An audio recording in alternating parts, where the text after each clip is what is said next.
Assalamu alaikum wa rahmatullahi wa barakatuhu. My dear students, I welcome you all again.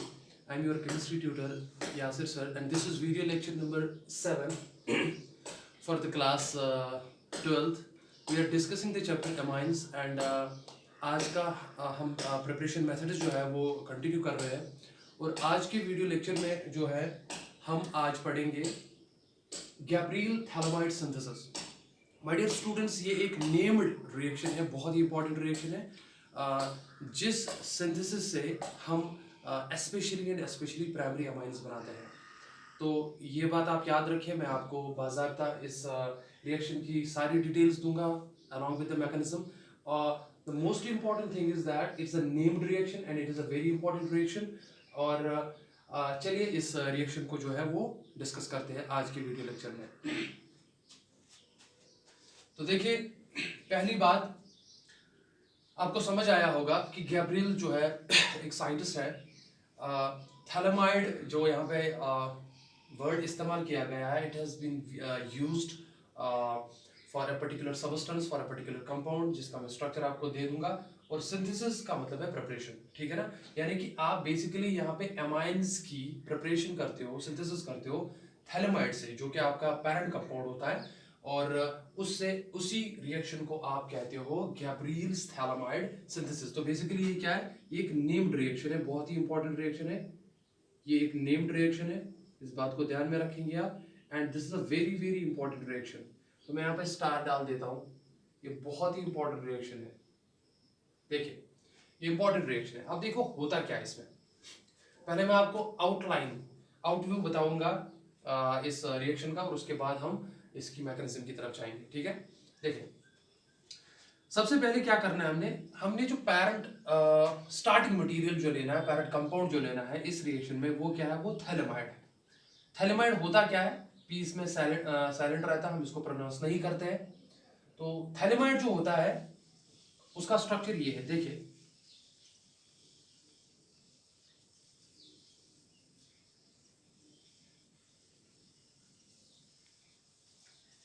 ये dear students phthalimide का structure है, C double bond O, C double bond O, ये इसका structure होता है NH। इस structure को आप थैलामाइड कहते हैं। हालांकि ये थैलामाइड बनता कैसे है आपको ये भी पता होना चाहिए। फॉर एग्जांपल हम अगर आपने कार्बोक्सिलिक एसिड्स पढ़ा है तो पहले हम लेते हैं थैलिक एसिड। आप स्टार्टिंग में थैलामाइड ही ले सकते हो, कोई मसला नहीं है। मैं यहाँ पे लिखता हूँ थैलामाइड,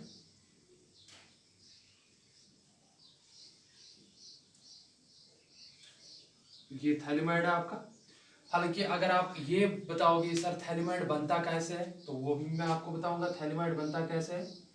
तो उसके लिए आपको एक कंपाउंड लेना पड़ता है जिसका नाम है थैलिक एसिड। ये एक डाइकार्बोक्सिलिक एसिड होता है, COOH। देखिए, इसको आप थैलिक एसिड कह सकते हो, या इसको आप बेंजीन 1,2 डाइकार्बोक्सिलिक एसिड भी कह सकते हो, ठीक है। तो इसके बाद इसको बेसिकली रिएक्ट किया जाता है अमोनिया के साथ, ठीक है ना। तो इस NH3 अमोनिया के साथ ये रिएक्ट किया जाता है, और वहां पे जो कंपाउंड बनता है, बेसिकली न्यूक्लियोफिलिक सब्स्टिट्यूशन इन्वॉल्व हो रहा है यहाँ पे, ठीक है। तो यहाँ पे आपका ये कंपाउंड बनता है। देखो, अगर मैं इसको थोड़ा खोल के दिखाऊं,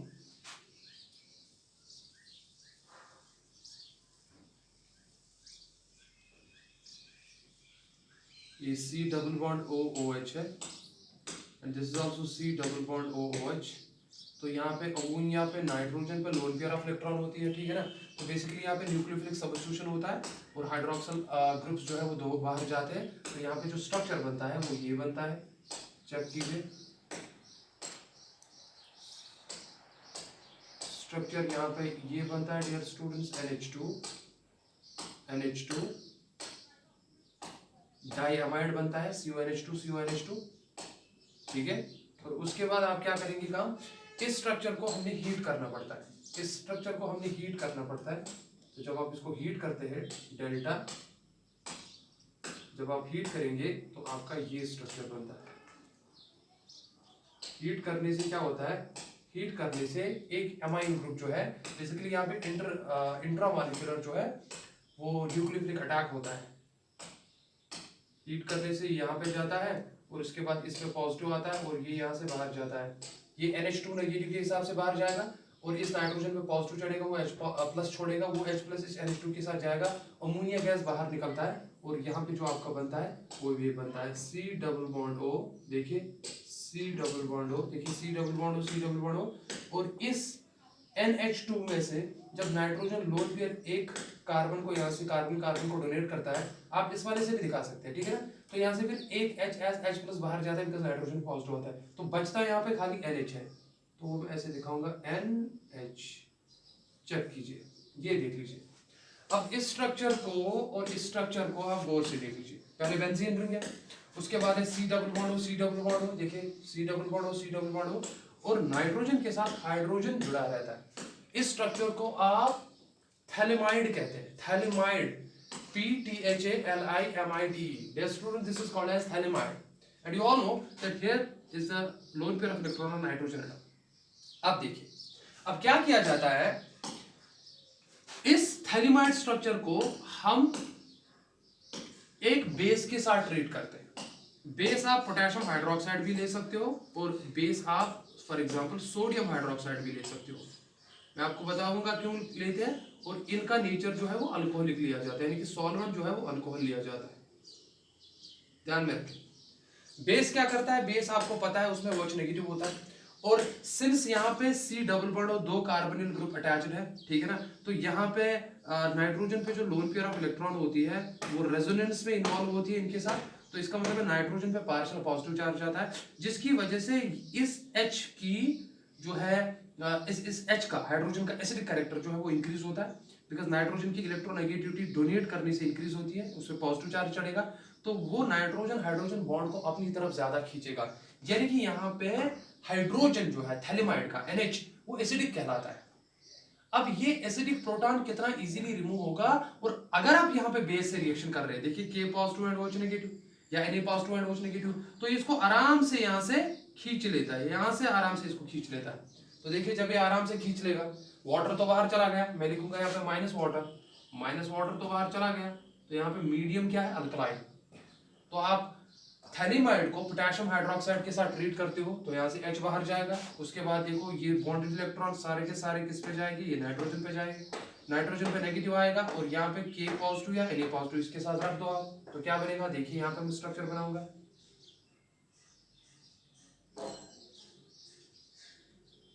तो स्ट्रक्चर आपका ये बनेगा।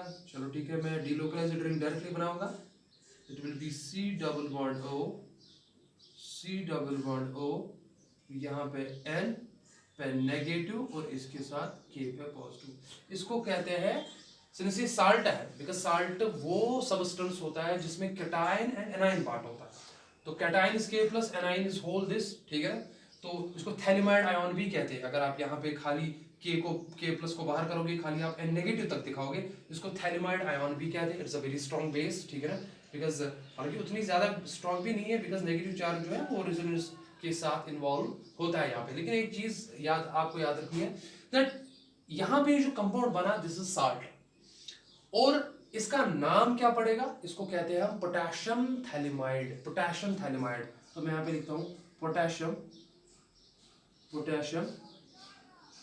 थैलेमाइड, पोटेशियम थैलेमाइड, इसको पोटेशियम थैलेमाइड कहते हैं। तो ये यहाँ पे साल्ट बन गया। देखिए अब इसके बाद रिएक्शन क्या की जाती है, इसके बाद इस पोटेशियम थैलेमाइड को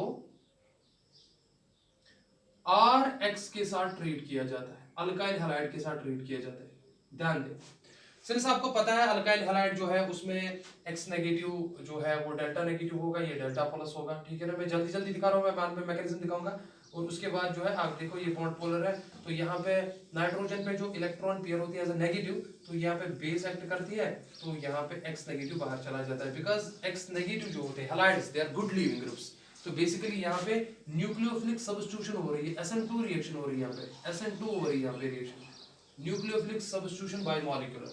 तो यहाँ पे SN2 रिएक्शन से क्या होगा, इस रिएक्शन से यहाँ पे N थैलेमाइड का जुड़ेगा R के साथ, और X नेगेटिव जो बाहर जाएगा वो K प्लस के साथ रिएक्ट करके KX बनाएगा। और potassium ion and halide ion, उनका कॉम्बिनेशन तो डेफिनेटली पॉसिबल है, because alkali metals and halide ions have a strong tendency to form a bond, that is an ionic bond, because they with the help of that combination they release the extra amount of energy, means उनकी lattice energy काफी ज्यादा होती है. That combination is genuinely possible and n जो है यहाँ से वो r के साथ जुड़ेगा. जरा बनेगा क्या, देखिए पहले तो माइनस के एक्स में लिखूंगा, यहाँ पे माइनस के एक्स तो चला गया बाहर, ठीक है ना, सबको क्लियर हुआ. अब देखिए बनेगा क्या यहाँ पे, देखिए क्या बनता है, ये तो हो गया C double bond O, C double bond O, और यहाँ पे इस नाइट्रोजन के साथ अब जुड़ेगा R पार्ट, ऐसे. क्लियर हो गया. इसको कहते हैं N अल्काइल, बिकॉज नाइट्रोजन के साथ अल्काइल जुड़ा है और ये थैलेमाइड स्ट्रक्चर था जो कि पैरेंट था आपका, ठीक है ना. इसको कहते हैं N alkyl phthalimide, N alkyl, N alkyl phthalimide, N alkyl phthalimide इसको कहते हैं. प्लीज स्ट्रक्चर पे ध्यान दें. अब देखिए नेक्स्ट स्टेप में होता क्या, ये जो N अल्काइल थैलेमाइड बना, यहाँ पे दिख रहा है ना सबको, N अल्काइल थैलेमाइड जो बना, अब यहाँ पे क्या होता है, यहाँ पे इसकी दो चीजें हैं. देखिए अगर आप मीडियम बेसिक ही रखते हैं तो यहाँ पे न्यूक्लियोफिलिक सब्स्टिट्यूशन फिर से होगा. अगर आप मीडियम एसिडिक रखते हैं तो वहां पे इसकी हाइड्रोलिसिस होगी, और दोनों सूरतों में वहां पे आपका एमाइन बनेगा. देखिए कैसे, चेक कीजिए, मैं नीचे आपको दिखाऊंगा फिलहाल, तो चलो फिर मैं बाद में मैकेनिज्म दिखाऊंगा. उसके बाद ये जो N अल्काइल थैलेमाइड बना, तो ये मैं नीचे लिखता हूं यहाँ पे, देखिए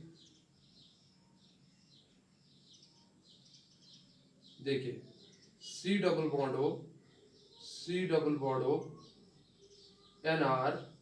NR, सबको दिख रहा है ना, वेरी गुड. दो तरीके, देखिए दो तरीके, एक तरीका है आप इस N अल्काइल थैलेमाइड को इसी पोटेशियम हाइड्रोक्साइड के साथ ट्रीट करके, यही जो पोटेशियम हाइड्रोक्साइड आपने लिया या सोडियम हाइड्रोक्साइड जो कि आपने पहले बेस ली थी, ठीक है ना, आप इसकी क्या करेंगे, यहां पे इस बॉन्ड का क्लीवेज होगा यहां से, या आप इसकी हाइड्रोलिसिस भी कर सकते हो, H2O एसिडिक हाइड्रोलिसिस, मैं लिखूंगा H+ वाटर का मतलब है एसिडिक हाइड्रोलिसिस, या यहां पे भी बेसिकली हाइड्रोलिसिस ही होती है, बिकॉज आप पोटेशियम हाइड्रोक्साइड लोगे तो वाटर तो साथ में होगा ही. तो either you will do alkaline hydrolysis और यू विल डू शाबाश acidic hydrolysis. In both the cases हम इसको ऐसे भी लिख सकते हैं. देखिए हाइड्रोलिसिस अगर आप लिखेंगे ना प्यारे बच्चों, देखिए आप इसको ऐसे भी लिख सकते हो, हाइड्रोलिसिस करिए या तो एसिडिक मीडियम में या तो बेसिक मीडियम में. एसिडिक मीडियम में लोगे तो मान लो आपको HCl लेना पड़ेगा. अगर आप बेसिक मीडियम में लेते हो तो इसका मतलब है आपको सपोज NaOH या KOH लेना पड़ेगा. कहने का मतलब ये है दैट मैंने वाटर यहाँ पे जो दिखाया है, इसका मतलब है हाइड्रोलिसिस करनी है इसकी. तो बनेगा क्या आपका, देखो आपका बनेगा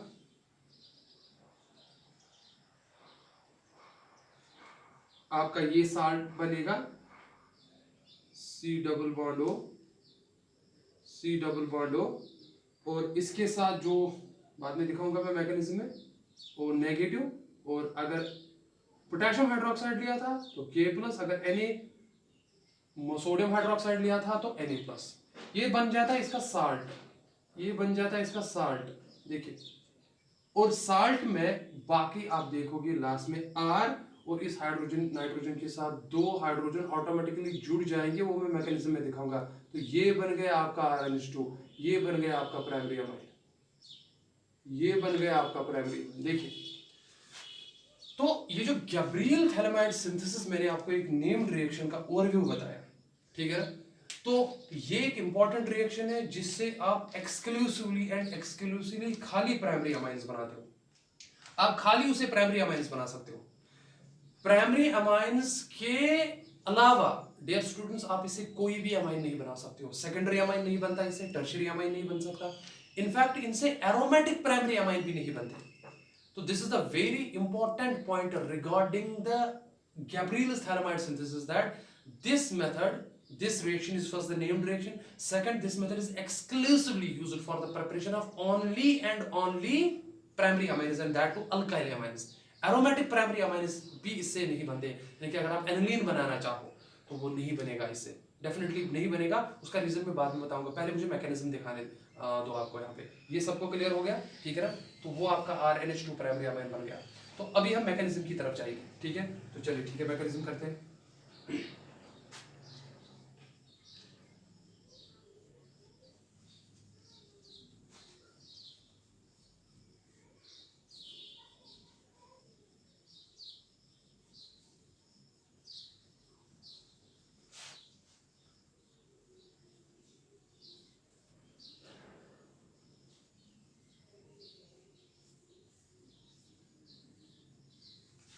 देखिए, तो मैं यहां पे लिखता हूं मैकेनिज्म।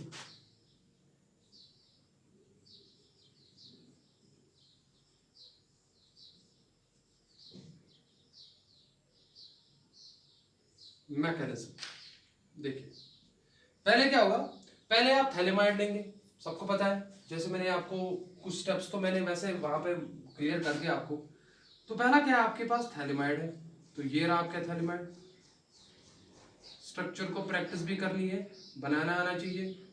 ये आपका थैलेमाइड है, C+O NH, यही है। Very nice.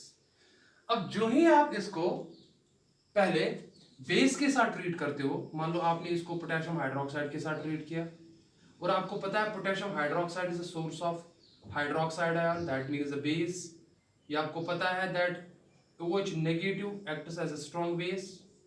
और ये क्या करता है, आपको यहाँ पे ऑलरेडी नाइट्रोजन की इलेक्ट्रोनेगेटिविटी हाइड्रोजन से ज्यादा है। दूसरी बार यहाँ पे नाइट्रोजन की लोन पेयर जो है वो कार्बोनिल ग्रुप से यहाँ पे रेजोनेंस में इन्वॉल्व होगी, जिसकी वजह से इस नाइट्रोजन पे डेल्टा पॉजिटिव चार्ज क्रिएट होगा या पॉजिटिव चार्ज क्रिएट होगा। उसकी वजह से नाइट्रोजन की इलेक्ट्रोनेगेटिविटी ऑलरेडी काफी ज्यादा बढ़ जाएगी, विद द रिजल्ट ये बॉन्ड काफी ज्यादा पोलर हो जाएगा, यानी कि बॉन्डेड इलेक्ट्रॉन्स बहुत ज्यादा नाइट्रोजन की तरफ जाएगी। उसकी वजह से क्या होगा, उसकी वजह से ये जो हाइड्रोजन बचा ये यहाँ पे एसिडिक कहलाएगा, यानी कि ये एसिडिक बिहेवियर दिखाएगा। और बेस की प्रेजेंस में क्या होगा, ये OH नेगेटिव आयन इस H+ को अपनी तरफ खींचेगा और ये इलेक्ट्रॉन पेयर नाइट्रोजन पर रेस्टोर होगी। सबको क्लियर हुआ यहाँ तक, ठीक है ना। तो बनेगा क्या, देखिए बनेगा क्या, बनेगा ये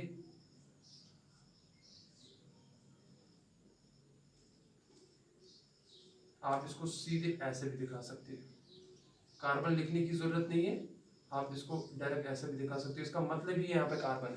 सबको क्लियर हुआ। देखिए यहाँ पे क्या बना, यहाँ पे N पे नेगेटिव चार्ज आया, ये आप ऐसे भी लिख सकते हो, दैट्स दिस।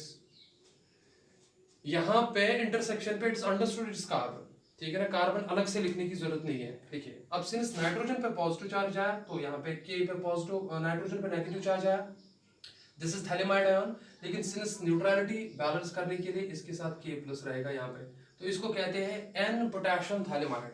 सो आपका थैलेमाइड से N पोटेशियम थैलेमाइड बन गया। सबको क्लियर हो गया। मैं फिर से लिखूंगा, आपका जो थैलेमाइड स्ट्रक्चर है, phthalimide you have formed N potassium, sorry potassium, मैं सीधे लिखूंगा पोटेशियम, पोटेशियम थैलेमाइड, आपका बन गया पोटेशियम थैलेमाइड। तो ये बन गया आपका साल्ट पोटेशियम थैलेमाइड। तो पोटेशियम थैलेमाइड क्या है डियर स्टूडेंट्स, ये साल्ट। अब आप इस साल्ट को क्या करोगे काम, यहाँ पे जो थैलेमाइड आयन है बेसिकली नाइट्रोजन पे नेगेटिव चार्ज जो है ये यहाँ पे इसकी वजह से due to the presence of the negative charge on nitrogen atom it basically acts as a nucleophile. ये यहाँ पे न्यूक्लियोफाइल एक्ट करता है, यानी कि इसको न्यूक्लियोफाइल एक्ट करने की टेंडेंसी आ जाती है। लेकिन न्यूक्लियोफाइल तभी एक्ट करेगा, यानी कि ये वहां पे अटैक करेगा जहां पे इलेक्ट्रॉन डेंसिटी कम होगी, तो पहले वो सबस्ट्रेट उसको मिलना चाहिए। इसीलिए पोटेशियम साल्ट यानी कि पोटेशियम थैलेमाइड को अगली स्टेप में रिएक्ट करवाया जाता है पर्टिकुलर अल्काइल हैलाइड से, पर्टिकुलर अल्काइल हैलाइड से। तो देखिए मैं यहाँ पे क्या करूंगा, अब स्टेप जो एक और है उसमें क्या होता है,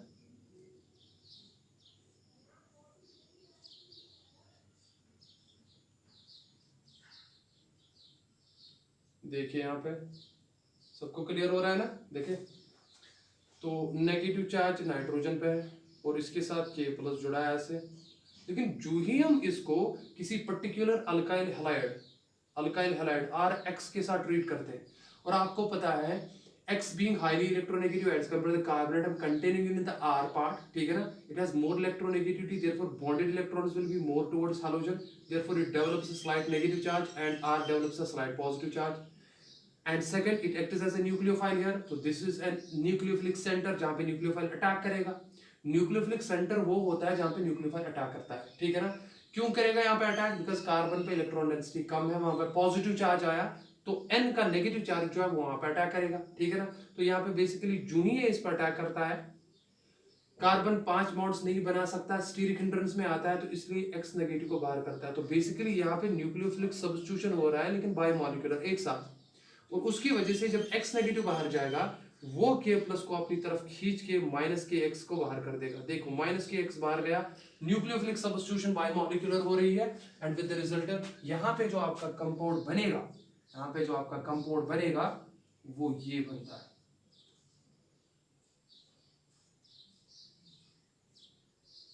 N के साथ अब जुड़ गया R, और यहाँ पे double bonded oxygen, double bonded oxygen. So what we get dear students, we get N के साथ कौन सा ग्रुप आ गया? अल्काइल ग्रुप आ गया. We call it as N alkyl phthalimide. N alkyl, we call this as N alkyl phthalimide. ये आपका कंपाउंड बन गया N अल्काइल थैलेमाइड. अब इसकी कुछ नहीं करनी आपको, either you have to perform do it alkaline hydrolysis or you have to do acidic hydrolysis. दोनों सूरतों में आराम से हो जाएगा. देखिए तो क्या करेंगे आप इसकी, अब इसकी आप अल्कलाइन हाइड्रो, चलो मैं अल्कलाइन हाइड्रोलिसिस ही करता हूँ. तो देखिए ध्यान दें, अब मैं क्या कर रहा हूँ, मान लो मैं अब इसको अगेन KOH के साथ ट्रीट कर रहा हूँ, बिकॉज KOH ऑलरेडी मीडियम है, और आपको पता है KOH क्या देता है. KOH देता है, एक तो देगा K प्लस और OH माइनस, यही देगा, ठीक है ना. बेस दे रही है ना. अब यहाँ पे देखो क्या है, ये तो बेस है, इसमें तो कोई शक है नहीं. बेस का यूजुअली काम होता है वो प्रोटॉन को खींचता है, अगर प्रोटॉन अवेलेबल है. क्या आपको कहीं पे प्रोटॉन दिख रहा है? बेंजीन रिंग पे प्रोटॉन्स अवेलेबल होंगे, लेकिन इसको यहाँ रिएक्ट करने की जरूरत नहीं है, बिकॉज OH, और आपको पता है न्यूक्लियोफिलिक सब्स्टिट्यूशन रिएक्शन तो बेंजीन दिखाता नहीं है. क्या यहाँ पे आपको कहीं पे प्रोटॉन दिख रहा है? क्या नाइट्रोजन के साथ प्रोटॉन है? यहाँ पे तो नाइट्रोजन के साथ प्रोटॉन था पहले, लेकिन यहाँ पे नहीं है. इसलिए यहाँ पे OH नेगेटिव जो है it acts as a nucleophile. अगर वहां पे एसिडिक प्रोटॉन होता तो बेस OH नेगेटिव एक्ट करती as base, but since there is absence of proton therefore it acts as a nucleophile because nucleophilic center है. ये कार्बन दिख रहा है आपको, ये कार्बन दिख रहा है आपको, बिकॉज आपको पता है delta negative delta positive charge होता है. चेक कीजिए यहाँ पे, ये तो डेल्टा नेगेटिव हुआ, ये तो डेल्टा पॉजिटिव हुआ, दोनों साइड से है, ऊपर से भी नीचे से भी. अटैक आप ऊपर से भी करवा सकते हो, नीचे से भी, हालांकि हमें दोनों साइड से करवाना है. तो पहले मैं यहां से कराऊंगा. देखिए मान लो ये OH नेगेटिव आ गया, इसने इस कार्बन पर अटैक किया. इस कार्बन पे जब अटैक हुआ तो जाहिर सी बात है कार्बन पे जो पाई बॉन्ड ब्रेक होगा वो ऑक्सीजन पे चलेगा. सबको क्लियर हुआ? जरा देखो बनेगा क्या, चेक कीजिए. अब देखिए यहाँ पे जो कार्बन है ना, कार्बन पे क्या आ गया ऊपर से चार्ज? O negative. जुड़ा क्या इसके साथ? OH. यहां तक समझ आया सबको? सब तो समझ आ गया. यहाँ पे देखिए, आराम से देख लीजिए, आराम से देख लीजिए. यहाँ पे OH आ गया इसके पास, यहाँ पे कार्बन और ऑक्सीजन के दरमियान एक पाई बॉन्ड ब्रेक हो गया, वो वहां पे चला गया, ठीक है. अब देखिए, अब यहाँ पे क्या जुड़ा है? देखिए यहाँ से भी है C डबल बॉन्ड O, एक सेकंड, यहाँ से N भी जुड़ा था जिसके साथ R था, और यहां से ऐसे था. सबको क्लियर हुआ? खाली मैंने क्या किया काम, एक तो यहाँ पे पाई बॉन्ड ब्रेक होके ऑक्सीजन पे इलेक्ट्रॉन पेयर आ गई जो कि मैंने नेगेटिव चार्ज से दिखाया, सबको दिख रहा है, और NR अपनी जगह है, उसको तो मैंने कुछ नहीं किया. और यहाँ पे आप देखोगे बाकी C डबल बॉन्ड नीचे से है और OH जुड़ गया इसके साथ. अब देखिए ये इलेक्ट्रॉन पेयर जब वापस आती है ना यहाँ पे ऐसे, ठीक है ना, तो ये कार्बन नाइट्रोजन बॉन्ड ब्रेक होके नाइट्रोजन पे इलेक्ट्रॉन पेयर चढ़ जाती है. अब यहां से मैं ऊपर दिखाऊंगा बिकॉज वहां पे जगह है नहीं. तो चलिए ठीक है, मैं यहां पे इरेज करता हूं ये.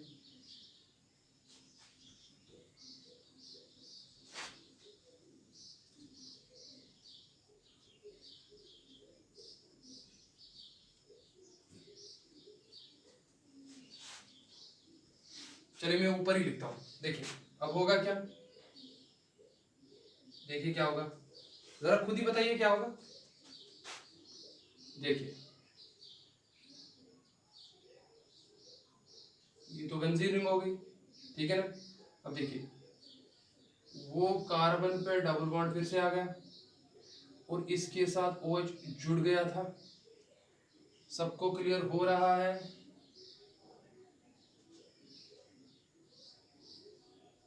देखिए और यहां से क्या निकला बाहर, C डबल बॉन्ड O। देखिए C डबल बॉन्ड O, इस C के साथ क्या है N और क्या है R, और इस पे क्या चार्ज आ गया, अब नेगेटिव चार्ज। यहां पे देख लीजिए, यहां पे समझिए आराम से। अब नेगेटिव चार्ज जब नाइट्रोजन पे आ गया और यहां पे हाइड्रोजन जो है वो ऑक्सीजन के साथ जुड़ा है।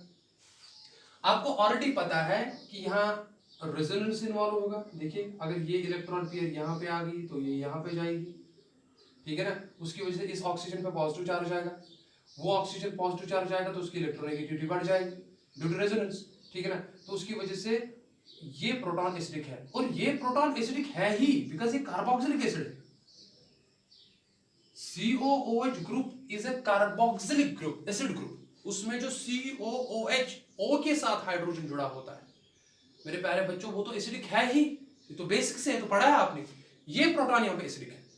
अब आप कहोगे सर अगर ये OH as H+ निकलेगा जाएगा कहां, नाइट्रोजन पे जो नेगेटिव चार्ज है। अब आप कहोगे सर फायदा क्या है, हाइड्रोजन ऑक्सीजन के साथ जुड़े या नाइट्रोजन के साथ जुड़े। बेसिकली यहां पे नेगेटिव चार्ज जो है, नाइट्रोजन को यहां पे ज्यादा टेंडेंसी है बॉन्ड बनाने की, इलेक्ट्रॉन पेयर डोनेट करने की with the hydrogen atom. And since the COH group is an acidic group, मैं फिर से कह रहा हूं व्हाई यहां पे एसिड एज H+ क्यों निकलेगा, बिकॉज उससे नेगेटिव चार्ज जो बढ़ेगा ना, नेगेटिव चार्ज जो आएगा उससे यहां पे रेजोनेंस होगा, उससे यहां पे रेजोनेंस होगा। Resonance leads to stability. आप में से कोई क्वेश्चन पूछ सकता है सर हाइड्रोजन को कोई छोड़ दीजिए ना, क्या प्रॉब्लम है, यहाँ पे तो नाइट्रोजन भी रेजोनेंस दिखाएगा। यहाँ से देखो नाइट्रोजन की इलेक्ट्रॉन पेयर यहाँ पे आ गई, ये बॉन्ड शिफ्ट हो जाएगा यहाँ पे। लेकिन एक इंपॉर्टेंट बात याद रखिए, अगर आपने नाइट्रोजन की इलेक्ट्रॉन नेगेटिव चार्ज यहाँ पे लाया, फिर ये पाई बॉन्ड ब्रेक हो गया, ऑक्सीजन पे चढ़ेगा, उससे ऑक्सीजन पे नेगेटिव चार्ज चढ़ेगा। यहाँ पे इस नीचे वाले स्ट्रक्चर में एक नेगेटिव चार्ज तो ऑक्सीजन पे आएगा एक बार, दूसरी बार आएगा नाइट्रोजन पे। Oxygen is an highly electronegative atom, nitrogen उससे थोड़ा कम है। लेकिन ऊपर वाले स्ट्रक्चर में अगर रेजोनेंस आ रहा है उसमें दोनों बार नेगेटिव चार्ज ऑक्सीजन एटम पे ही आएगा। देखिए ना, इस पे आएगा और अगर आप वापस लाओगे इस पे आएगा। बात समझ आ रही है ना। इसीलिए यहां पे फैसाइल रिलीज ऑफ H+ हो रहा है, इसीलिए कार्बोक्सिलिक ग्रुप जो होते हैं वो एसिडिक होते हैं। तो बेसिकली हो क्या रहा है यहाँ पे, ये रेजोनेंस मुझे दिखाने की जरूरत नहीं है, बस मैंने आपको समझाया है कि लॉजिक क्या है यहाँ पे। यहाँ पे बेसिकली क्या होगा, यहाँ पे इंट्रा मॉलिक्यूलर, बिकॉज मॉलिक्यूल के दरमियान ही हो रहा है, मैं लिखूंगा यहाँ पे इंट्रा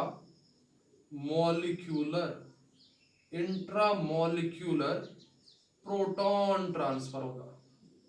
इंट्रामॉलिक्यूलर प्रोटॉन ट्रांसफर, जब इंट्रामॉलिक्यूलर प्रोटॉन ट्रांसफर होगा यानी कि ये H इसके साथ चला जाएगा, जब ये इसके साथ चला जाएगा तो इस पे ये इलेक्ट्रॉन पेयर रेस्टोर होकर नेगेटिव वापस पे आएगा।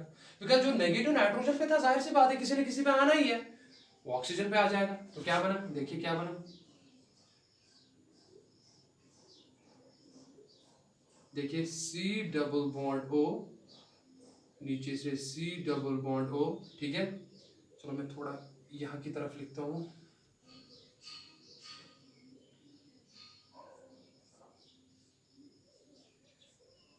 ध्यान दीजिए C डबल बॉन्ड O, देखो और O पे आप क्या चार्ज आएगा, नेगेटिव, ठीक है ना।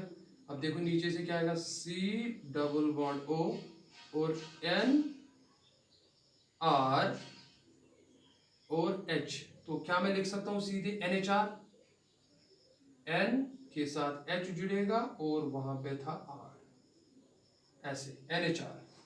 N ने H को लिया तो NH हो गया और R ऑलरेडी था, ठीक है ना। तो नाइट्रोजन पे अपनी लोन पेयर तो होगी, उसमें तो कोई शक है नहीं।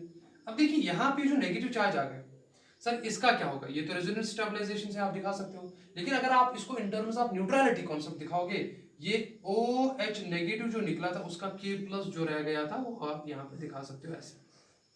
क्लियर हो गया? सबको क्लियर हो गया? अब देखो दूसरी बार क्या होगा, दूसरी बार फिर से न्यूक्लियोफिलिक अटैक होगा, same in presence of base. तो ये पार्ट में रेज कर देता हूं नीचे, क्योंकि 2 कार्बोनिल ग्रुप थे ना, तो 2 बार अटैक हो जाएगा। ध्यान दीजिए अब क्या होगा, अब फिर से इन प्रेजेंस ऑफ KOH, ये मैं आपको हाइड्रोलिसिस दिखा रहा हूं इन प्रेजेंस ऑफ KOH। आप एसिडिक हाइड्रोलिसिस भी कर सकते हो, कोई प्रॉब्लम नहीं है, आप एसिडिक हाइड्रोलिसिस भी कर सकते हो। तो अगेन OH नेगेटिव यहाँ पे क्या करेगा, एक न्यूक्लियोफाइल, तो वो यहाँ पे अटैक करेगा, उसकी वजह से ये बॉन्ड यहाँ पे आएगा। जरा देखो क्या बना,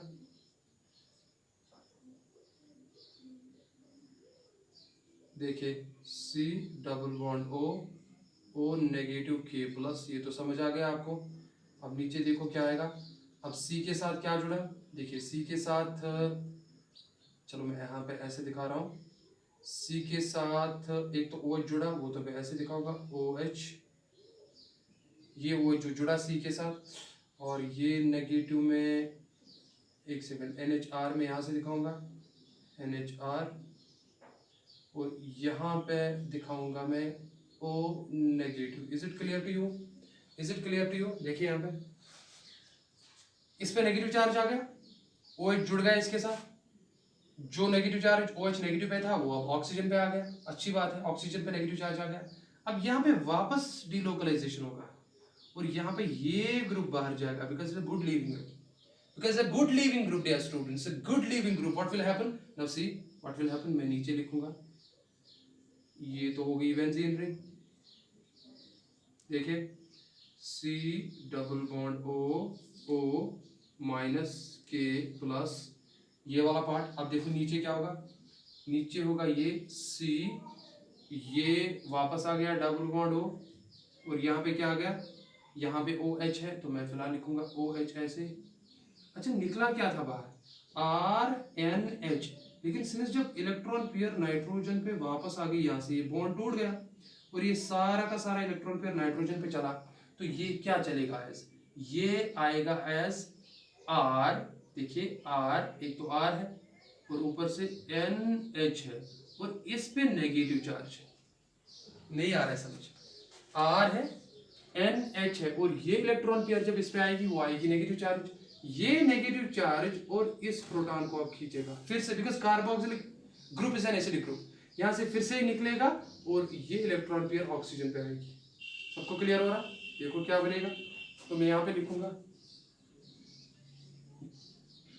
देखिए RNH, नेगेटिव ने एक H लिया तो क्या बना RNH2, ये देख लीजिए प्यारे बच्चों, ये बन गया, ये आपका प्राइमरी एमाइन, ये आपका प्राइमरी एमाइन, देखें।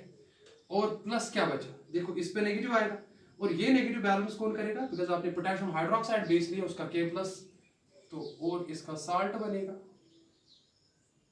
और इसका साल्ट बनेगा। एक इंपॉर्टेंट बात याद रखें, आपने अल्कलाइन हाइड्रोलिसिस की, इसीलिए यहां पे इसका साल्ट बना, आपने पोटेशियम हाइड्रोक्साइड लिया इसीलिए पोटेशियम डाइपोटेशियम थाइलेमाइड बना। अगर आपने सोडियम हाइड्रोक्साइड लिया होता तो K प्लस की जगह Na प्लस आ जाता, इस बात को समझिए। और सबसे इंपॉर्टेंट चीज, अगर आपने अल्कलाइन हाइड्रोलिसिस के बजाय एसिडिक हाइड्रोलिसिस की होती, एसिडिक, तो वहां पे साल्ट के बजाय वहां पे थैलिक एसिड बन जाता, सिंपल बात है, बिकॉज वहां पे पॉजिटिव पार्ट आता नहीं, पॉजिटिव पार्ट एसिड का जो है H प्लस ही होगा, ठीक है ना, तो H प्लस ही जाएगा, बिकॉज बेस का कैटाइन पार्ट या तो सपोज यहाँ पे Na पॉजिटिव होगा या तो K पॉजिटिव होगा, तो वही जुड़ गया। लेकिन सिंस जब आप एसिडिक हाइड्रोलिसिस करते हो तो एसिडिक हाइड्रोलिसिस में एसिड में पॉजिटिव पार्ट प्रोटॉन ही होता है, तो वही जुड़ जाएगा उस टाइम, तो उस टाइम थैलिक एसिड बनेगा primary amine. The most important thing about this named reaction, that is the Gabriel's thalamide synthesis, is that it results in the formation of exclusively that's primary amine and that too alkyl amines. अब आप एक बात सुनिए, चलो मैं erase करता हूं, ये मैकेनिज्म हो गया इसका, मैं उम्मीद करता हूं आप सबको समझ आ गया। मैं एक इंपॉर्टेंट बात जो आपको बताने जा रहा हूं वो क्या है, सुनिए क्या है। देखिए नोट में लिखता हूं मैं, नोट नंबर फर्स्ट। क्या है note number first? Only primary amines, only primary amines जैसे कि RnH2 केस, यही वाले कंपाउंड आर फॉर्म्ड। कोई दूसरा अमाइन नहीं बनता इससे। दूसरी बात, aromatic amines, aromatic amines are also not formed, ये भी नहीं बनते, सवाल ही पैदा नहीं होते। अब आप में से कोई क्वेश्चन पूछ सकता है कैसे? तो देखिए कैसे। मान लो मेरे पास है थैलिमाइड, थैलिमाइड से आप पोटेशियम थैलिमाइड बनाते हैं, वो तो मैंने लिखा है आपको। चलो मैं पोटेशियम थैलिमाइड आपको दिखाता हूं, जहां पे न्यूक्लियोफाइल उसने अटैक किया था और SN2 रिएक्शन हुई थी, याद है ना सबको? देखिए C double bond O, C double bond O, N पे नेगेटिव, पोटेशियम पे पॉजिटिव, यही था ना। हमने वहां पे किया था यूज RX, और RX ने इस पर अटैक किया था। अगर मैं RX के बजाय करूंगा यूज ARX, तो यहां पे ध्यान दो, सिंस आपको पता है एरोमेटिक हैलाइड्स जो होते हैं, सिंस आपको पता है वहां पे लोन पेयर के डोनेशन से, लोन पेयर के डोनेशन से वहां पे कार्बन और हैलोजन के दरमियान जो बॉन्ड आता है वो डबल बॉन्ड कैरेक्टर आता है ड्यू टू रेजोनेंस, याद है ना सबको? ठीक है ना। उसकी वजह से कार्बन और हैलोजन के दरमियान बॉन्ड ब्रेक करना आसान नहीं है, जिनको एरोमेटिक हैलाइड्स कहते हैं। मैं चाहता हूं अगर आपने हेलो अल्केन्स एंड हेलोअरीन्स पढ़ा है, हेलोअरीन्स की मैं बात कर रहा हूं, वहां पे आप देखते हो that they do not show nucleophilic substitution reaction, because एक तो यहाँ पे डबल बॉन्ड कैरेक्टर आता है कार्बन पे, उसका partial sp2 hybridised correct, sp2 तो है ही, तो लेकिन ये वाला बॉन्ड ब्रेक करना आसान नहीं होता, उतनी बॉन्ड एनर्जी अवेलेबल नहीं होती। तो इसीलिए अगर आप ये वाला केस देखोगे ना, यहां से ये केस नहीं होता है, लेकिन हाँ आप ये वाला केस करोगे, यहाँ पे SN2 रिएक्शन होगी और ये होता है, ये नहीं होता है। तो जाहिर सी बात है जब ये होगा ही नहीं, जब NAR के साथ जुड़ेगा ही नहीं, तो क्या आगे एरोमेटिक अमाइन बन सकता है? और उसका रीजन क्या है? बिकॉज ARX बॉन्ड ब्रेक करना इट्स नॉट एन इजी, इसका पार्शियल डबल बॉन्ड कैरेक्टर आता है। सबको क्लियर हुआ? तो the important thing about the Gabriel phthalimide synthesis is that this reaction, this method is used only and only for the preparation of primary amines, and that too alkyl primary amines. Aromatic amines are not formed by this method, not at all, not at all. And even other amines such as secondary amines, tertiary amines, उनकी तो बात ही नहीं है, उनकी तो बात ही नहीं है। तो मेरे प्यारे बच्चों, बहुत ही इंपॉर्टेंट रिएक्शन है, आप प्लीज इसकी प्रैक्टिस कीजिए अपनी नोटबुक में, बहुत पूछी जाती है एग्जामिनेशन में और बहुत ही इंपॉर्टेंट रिएक्शन है। तो ये था आज का हमारा lecture number 7। Inshallah we are going to discuss another very important reaction, that is Hofmann's degradation method for the preparation of amines। वो भी काफी इंपॉर्टेंट है, उसका भी मैकेनिज्म मैं आपको दिखाऊंगा और वो भी पूछी जाती है। और लास्ट में मैं आपको कुछ और प्रेपरेशन मेथड्स जो है वो जल्दी जल्दी दिखाऊंगा, जो कि ज्यादा इंपॉर्टेंट नहीं है लेकिन आपको याद होनी चाहिए। एंड विद द रिजल्ट हम धीरे धीरे आगे बढ़ेंगे, यानी कि फिर हम फिजिकल प्रॉपर्टीज ऑफ एमाइन्स की तरफ जाएंगे और उसके बाद केमिकल प्रॉपर्टीज ऑफ एमाइन्स है, और फिर उसके बाद जो है छोटा सा सेकंड वो है डायजोनियम साल्ट्स। तो इंशाल्लाह हम रोज लेक्चर आपके लिए रिकॉर्ड कर रहे हैं, अपलोड कर रहे हैं, तो आप प्लीज रेगुलरली देख लीजिए और मेहनत कीजिए, इंशाल्लाह सब कुछ ठीक हो जाएगा। अल्लाह की हिफ्ज़ अमान में रहिए, हमारे लिए दुआ कीजिए, सबके लिए दुआ कीजिए। फ़ी अमानिल्लाह, अस्सलाम वालेकुम व रहमतुल्लाह।